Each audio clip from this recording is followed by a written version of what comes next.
How to terminate a socket outlet with two sets of wires, the incoming one and the outgoing one. Now what you do, you take the phase conductors, you strip them to the correct size, around 2 centimeters or 3, then you twist them together. Make sure you always twist your cables, the first one, the neutral, and the other one. Twist them together. How does this one help? No cable will slip out.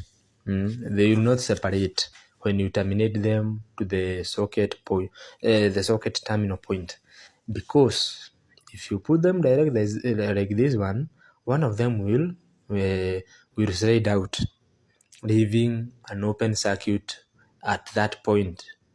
Another thing, there will be loose connection because the cables will not be tightly connected.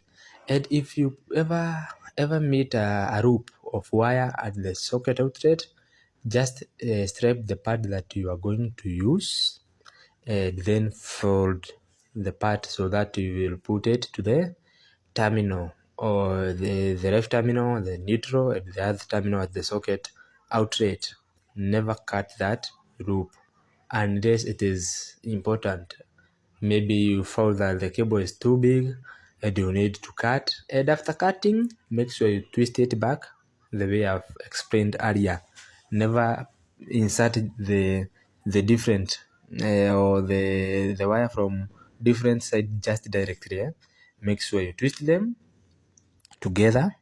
If it is a loop, never cut that loop, and then insert the wire properly until there is no naked part of the wire left outside the terminal point.